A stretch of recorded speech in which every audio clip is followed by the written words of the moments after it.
The Book of Deuteronomy. Chapter 15 verse 1 to 23. At the end of every 7 years thou shalt make a release. And this is the manner of the release: every creditor that lendeth aught unto his neighbor shall release it. He shall not exact it of his neighbor, or of his brother, because it is called the Lord's release.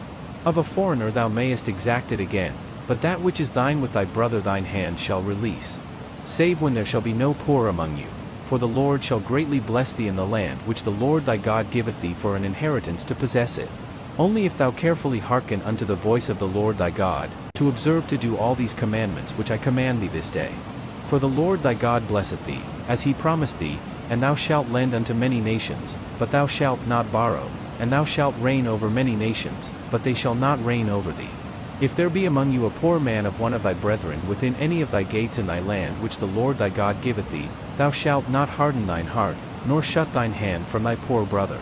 But thou shalt open thine hand wide unto him, and shalt surely lend him sufficient for his need, in that which he wanteth. Beware that there be not a thought in thy wicked heart, saying, The 7th year, the year of release, is at hand, and thine eye be evil against thy poor brother, and thou givest him not, and he cry unto the Lord against thee, and it be sin unto thee.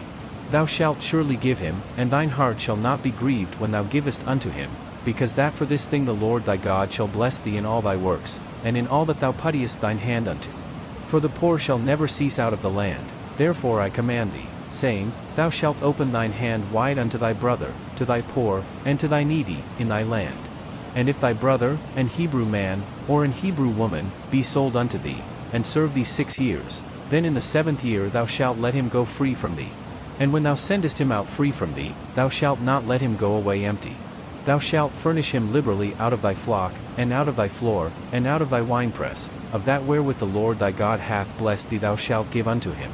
And thou shalt remember that thou wast a bondman in the land of Egypt, and the Lord thy God redeemed thee, therefore I command thee this thing today. And it shall be, if he say unto thee, I will not go away from thee, because he loveth thee and thine house, because he is well with thee, then thou shalt take an aul, and thrust it through his ear unto the door, and he shall be thy servant for ever. And also unto thy maidservant thou shalt do likewise. It shall not seem hard unto thee, when thou sendest him away free from thee, for he hath been worth a double hired servant to thee, in serving thee 6 years, and the Lord thy God shall bless thee in all that thou doest.